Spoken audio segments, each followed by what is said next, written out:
Hey friends, as you listen to our next guest, be thinking about how God wants you to serve others in your life and in your community. I interview Mike Studervand, who I know from being heavily involved in the Stark County community. He served on boards like Compassion Delivered, and he's just really involved in the Young Professionals Network. And whenever I see him around in the community, I notice that he's just so happy to be on the team, never complaining, just happy to serve. So I was so excited that he agreed to interview and just kind of peel back some of my misconceptions about his path. And I'm just so happy to talk to him today. So enjoy. Well, hey, everyone. Thank you so much for joining our community with Whitney Prather. I'm so excited to speak with my next guest, who is all about community. Hello, Mike. Hello, Whitney. How are you? Good. Hey, we're going to jump in. Tell me about you. What are you up to these days? All kinds of stuff, man. It's definitely a different year, as you know. And we were joking before we started that you came up on my time hop today because we were together a year ago last year at a mutual friend's birthday. And I was thinking, if somebody would have told us then we were going to be doing this interview and how different the world is, with the COVID and all things going on, it's just so different than it was a year ago. But things are going good. I mean, things are going good considering. So that's something that I definitely feel blessed about, because I know, I've had my own setbacks with, being furloughed and things from jobs, but considering everything considered, man, I'm doing well. And that's all you can ask for this right now, I guess. So yeah, diving in and getting reinvested and just getting back out there again where you're able to. I mean, there's not nearly as many events and networking things going on. So you just kind of pick and choosing your spots where you can be impactful and getting out there again. Right. Yeah. We're going to talk about networking in just a second, but I would agree with you wholeheartedly. If you would have asked us last year, like that we would be, in the house, it would be like, what? You're talking crazy. Doing a Zoom call for our interview. I didn't even know what Zoom was a year ago, and now I'm an expert in it. So yeah. And you know what? I'm a little bit zoomed out. I know we're doing this over Zoom right now, but yes. The people that you would just talk to over the phone, they're like, hey, can we Zoom? I'm like, you would never even Zoom me in the beginning. Let's just let's not get too carried away. Right. I agree. I am zoomed out as well. But as you know, when you pick and choose your spots, something like this is fun and some board meetings are fun. But, you go into some of the groups and rotaries I'm in and you're just like, oh, another Zoom meeting. This is great. And but it is what it is at this point. You make the most out of the cards you have. And at least we have this ability, because if this would have happened 15 years ago, what do you do? So different story completely. Different story. So it's the saving grace, and you just make the most out of what you have, I guess. So right. Well, I want to thank you so much for coming on the show today. The reason why I wanted you to come on is because I know you, my husband and I know you. A lot of people know you from the community. You're just so involved, and my husband is always like, that guy is everywhere, man. You're on Facebook, right. You're on LinkedIn. Someone that we both know. And, it just kind of seemed like you bursted onto this scene. So the reason why I wanted to talk to you today, Mike, was just because you seem to really embrace the community. And I think that is so important. And so I just want to ask you a few questions about you and your ideas. And Absolutely. Yeah, just even before we start, just thanks for loving our community so much. Thank you. I appreciate that. Yeah. Especially coming from you, that means a lot, because I know a lot of the things that you do behind the scenes for organizations that you don't necessarily get the credit for, that you do at your own time. So that means a lot coming from you. Oh, man. Well, hey, this ain't about me. This is about you. It's about me. It's about me.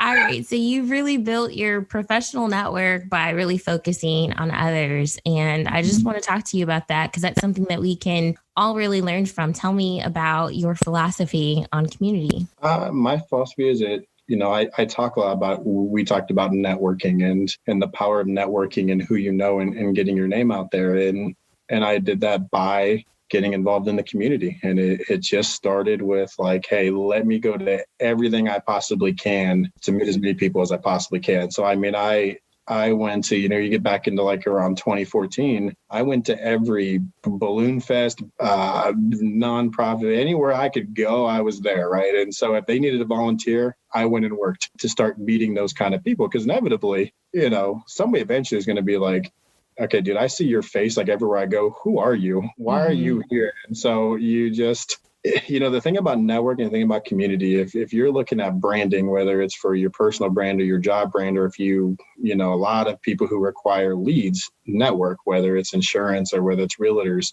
it's a slow build, man. And I tell people that if you want to get into networking, you want to get into community, don't expect the quick success. There was a book I read that somebody gifted me during COVID all about networking, and I'm not a great reader, I'm going to freely admit. So I read like the first 2 chapters in 8 months, but his point was when you get into community development and networking branding, he compared the success, whatever you're looking for, to eating, I guess, technically. So he talked about how if you were going for the quick hunt and kill, you may get one once in a while and be able to eat them. But if you harvest your crop, that takes a little longer, but then you can eat for an entire season. And that was the best way I've ever heard it described. I used to do the it's a marathon, not a race analogy, but that was the best way I ever heard it described. So it takes a long time to build. But to me, it's not something that feels like work, getting out there and meeting people and getting involved. And I started with just, like I said, going to as many nonprofit events and tell me what I can do to help. I don't care if you need tables set up, I'll be there. And then it turned into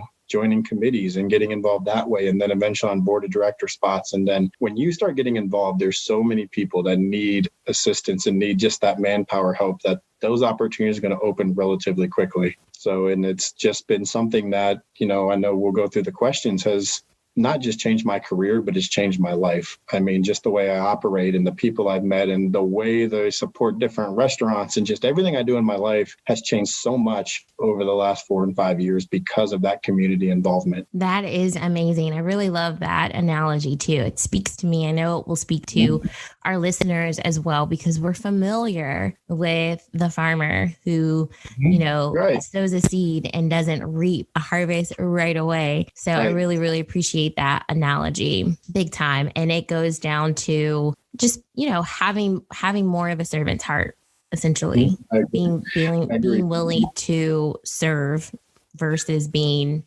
served. Right. That community collaborative equity, it goes into what we talked about again off before we started, that as much stuff as you put out in the universe, or you can never put enough of those good vibes out there, and it always comes back. And that's not why you do it, but the collaborative and community equity, that's a type of currency that has no limit. The more you can put out there and the more you do, the more is always going to come back to you in a positive light. And it just, it's just something that once you join in and you jump in on, and you start seeing like I talked about, all the way it changes you and gets you involved, it's worth it. And I mean, let's talk about that for a second. Let's talk about the way that it has changed you. I'm sure you've come out knowing more people. I'm sure that you've come out knowing about more services. But what are some of the more intrinsic ways that your getting involved in the community has actually changed you or enhanced your view? Even just the businesses I support, I really jumped on the whole support local train. For me specifically, I am in a young professional group, right? I consider myself young professional, but the truth is I'm pushing 40 much more than I'm pushing the college 25. I'm 37, so I'm getting there. But I remember a time where I'm a big, me supporter of downtown Canton, and I'm a huge advocate of that area. But 5-6 years ago, I never went there. And I remember a time 15 years ago, you just didn't go there, right? You didn't go there. You just didn't. It was not the place you went for various reasons. But as I started getting into different young professional groups and chamber things, and a lot of things were down there, and you start venturing in, I'm a foodie, I love food, right? And so I'm never going to be that 6-pack Abercrombie model. I might have dated myself with the Abercrombie reference. I don't know if that's a thing that still exists, because I love food too much though. But if you're a food lover and you're not going downtown Canton, man, you are missing out, because some of the restaurants and some of the just amazing experiences you get down there, you're missing out if you're not going. Yeah, the food and it's all locally delicious. owned, and it's all it's not just nonprofit investment, it's getting in the community and finding these locations. And that's where it's changed just the place I hang out and the things I do. I've experienced so many amazing places that you can't get anywhere else. We're very lucky to have some of these brands and restaurants and things in Starr County, because you can't travel and go to a Taggart's or a Milk and Honey or a Royal Docks, or, you and I always send me to Carpe Diem. Like, these are all places you can't find anywhere else that we're so lucky to have here and get to experience that.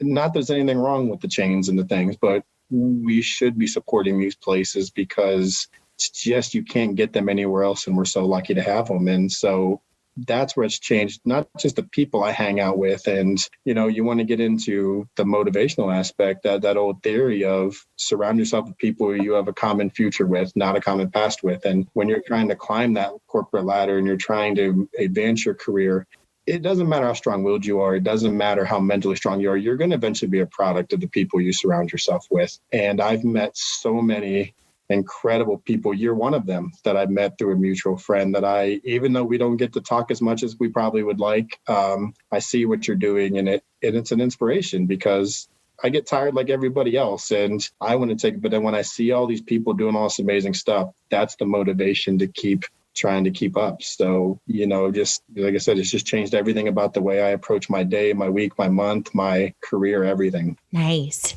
What's your background? I have actually kind of a crazy background. I am a college dropout that I tell people and they laugh at, but I actually I took a semester off school that has turned into an 18-year sabbatical.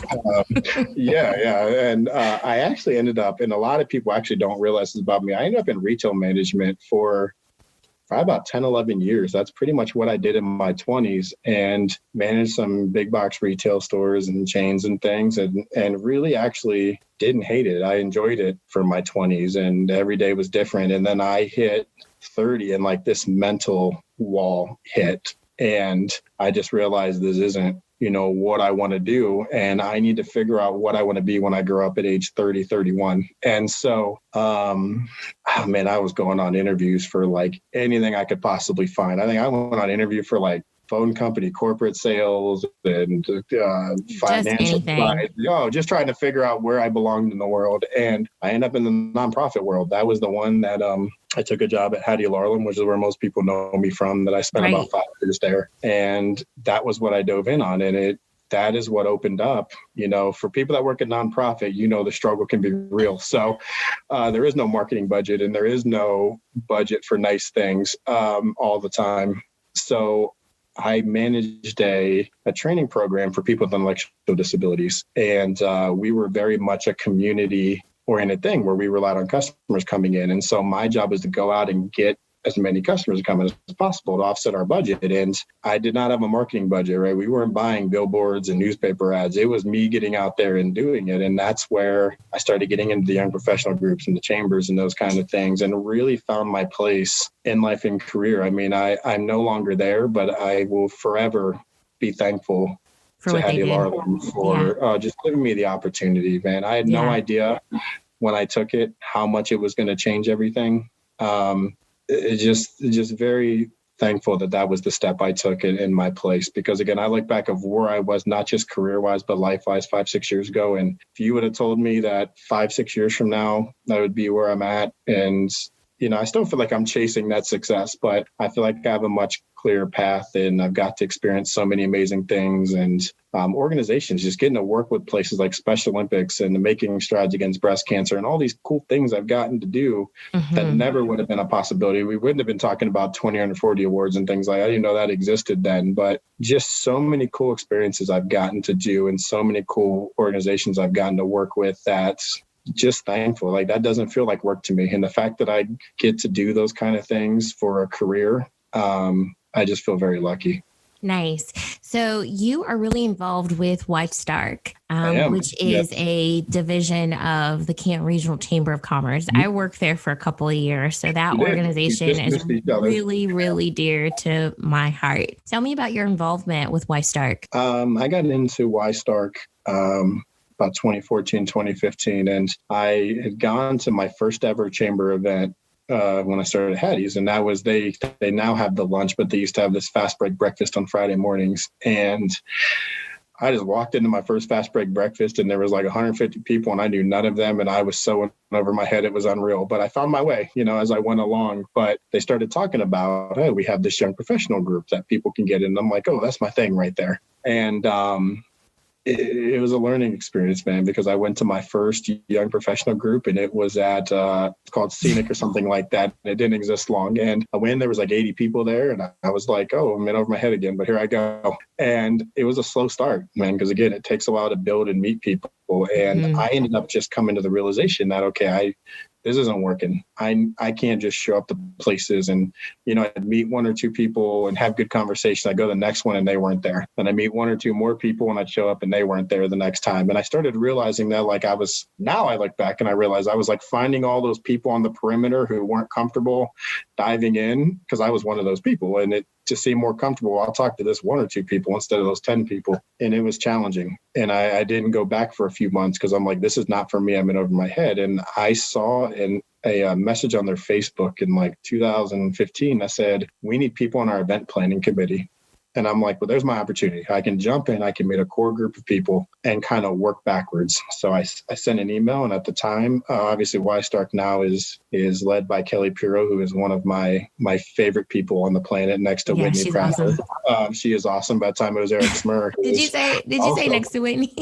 Yes, I did. You see, I slipped that in there. You are so sly. I love it. I'm assertive and didn't raise no dummy. I know how to do these interviews. Okay. But Eric, who also was at Y-Strike before, is a very good friend of mine. And he emailed me back and said, show up. And that's when I realized the importance of not just showing up, but getting invested. Because getting invested on that committee, and even at the time I joined in like July, they had the rest of the year already planned. I just showed up and had a few drinks and ate some cool food while we talked about meetings. And then the next year really dove in. Then I became the event chair for a while and I did other stuff in Y-Stark and then inevitably joined their executive committee they had. Can't really call it a board. There's only one chamber board, but just realized that like, okay, if you want to find a way to find your footing, you got to dive in fully. And that was the biggest lesson I learned. So I started just by joining the event committee and helping where I could, showing up at the events and checking people in at the table and doing the legworky kind of stuff, and then moving up into chairing that committee and kind of managing the team and setting the tone and giving the direction that year. And then it kind of became the same thing with chambers, and no matter what it is that you're looking for, you just got to dive in. And I'm a big proponent of the young professional movement because there are so many young professionals doing so many cool things, but we're all fighting the same fight, right? We're all trying to find a place and we're all trying to become those next. There's a lot of people in a lot of key positions that looking about 10 years from now are going to be retiring. Somebody's got to take those spots. But it's such a good mix. There's lawyers and financial advisors. And listen, you don't want me defending you in court. So I'm never going to intrude on one of my lawyer friends in networking, but you're all doing different things with different goals, but you're all fighting that same, I don't want to say fighting the same fight, but you're all climbing that same mountain. And again, it goes back to that, surround yourself with people that are going to inspire you. So when I look at these people doing all these different things, no matter what their goals are and how hard they're working, the way they're doing it, you can't help but not get inspired by that. And you can't not help have that push you. And I've met so many amazing young professional friends that, like I said, are lawyers and realtors and financial people and nonprofit people and salespeople. But it's just so exciting to surround yourself with those like-minded people and watching them grow. I don't understand some people in this mentality of like, oh, this person has something I don't, so that bothers me. No, we all should win and we all should celebrate our friends' wins because spotlight's not always going to be on you, but when it is, you have a great group of people to celebrate that with. And we just had the 20 Under 40 awards last week. Unfortunately, that's one of my favorite events, but it had to be digital because of the world we live in. But we were able to do what I think was a really fun video to highlight those people. And I knew probably about half of the people that got the award, but I met 10 or 11 amazing people I had no idea existed just going through that process of helping the video. And, these are people that are just doing so much in our community and changing the game and whatever. I mean, there's educators and there's nonprofit people in that group, and again, lawyers and those kind of things that are just making such an impact that it's hard not to be inspired by those people. And like I said. Yeah. If you're just joining us, you're tuned into Our Community with Whitney Prather. I'm talking to Mike Sturdivant about community involvement and engagement. You said a lot of amazing things. And as you were speaking, I was just thinking about the growth. I guess I just assumed that you came to this like ready to have these experiences. And what it seems to me is that you kind of had to like tee yourself up for these experiences. And I just think that's so awesome, because that's a depiction really, Mike, of a lot of our journeys where we see something. Obviously, we want a bright future, a future full of engagement and community, but sometimes we're shy. And in an intimidating room, we could talk ourselves right against that wall. It sounds like you pushed against that. And anything that you do, you got to build a foundation. So it's funny when you say like, oh, you kind of just like exploding scene out of nowhere. It's like, well, that took 4 years to get to that level. And it's funny now because I spent so many years of chasing people, and I'd meet these people, not just young professionals, but business owners or successful business people. And my way about it was just, let me just be that annoying guy that tries to leech on you. Can I buy you dinner? Can I buy you coffee and ask you $1 million? You can tell I like to talk, right? I'm a person that loves to socialize and talk, but I wasn't always that way. But I chased so many people down. So let me buy you lunch. Let me pick your brain. How did you do this? How did you do that? Because what's a better way to learn than somebody who has done it and been there and done it? And the thing that I realized, which actually shocked me, is how willing people are when they see somebody who's trying to become an up-and-comer, but they see them doing things the right way. They're jumping in, they're getting involved, they're putting in the work. How willing they are to help you out kind of surprised me, because somebody helped them somewhere along the journey, right? So now it's their duty to give back to that. Now it's funny because it was actually, I would say, the 20 under 40 and the 30 for the Future Award I was honored enough to win. That kind of started shifting the tide, because then I started getting, thank you. And that it is something that I do take pride in, because again, it's not the fact that, oh, I got an award. You know, us millennials love our participation trophies. It's just in our DNA. But I saw so many people for so many years that I admired win that award, and I knew how much work they put into it. So where that award has meaning to me is that hard work just helped get that acknowledgement, if that makes sense. I was kind of the carrot dangling. But then I started getting all these like Facebook and LinkedIn messages from these young professionals coming up asking to buy coffee. And I'm like, okay. And I remember I met with a girl who's just out of college getting a financial planning. She's like, how do I get involved and how do I do this? And I'm like, why are you asking me?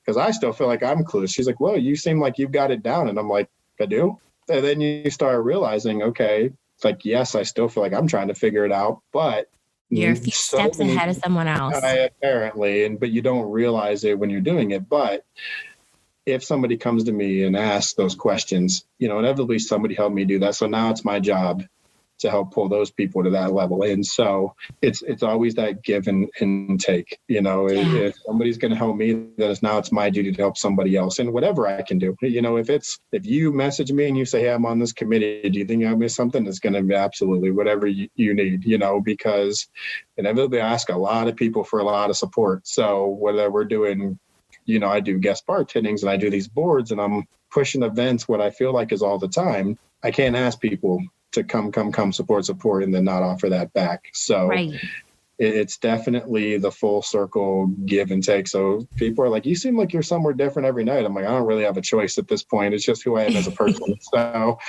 but again, the fact that I can say this is my job and this is work, it's just something that I'm thankful for. Awesome. Okay. I've got one final question for you. Okay. And then we do have to run. So what would you say to anyone else who is just really muddling through life without a sense of community, but they want to make a change in 20 seconds or less? Dive in and get involved. But find a cause that you're passionate about, because it's going to be more meaningful and you're going to be more invested in it. I've had people that reach out and say, hey, I want somewhere to volunteer or give money. Where should I go? Well, what's important to you?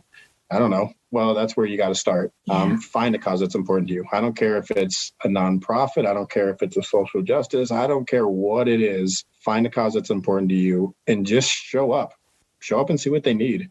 Start slow and then grow that, because I promise it's going to add so much value to your life that you can't even comprehend what it's going to be. So just dive in, find a spot you fit, and just start figuring out the process and enjoy the process as you go. Boom. Thank you so much for having this conversation with me today. I really appreciate it. Yeah, I greatly appreciate you thinking of me and offering me the opportunity to be on your show. And congratulations, man. This is you. If I picked a perfect opportunity for you, from what I know of you and the friendship, this is it. So thank you. You're gonna rock this. So thank you for having me as a guest, because it means a lot to me.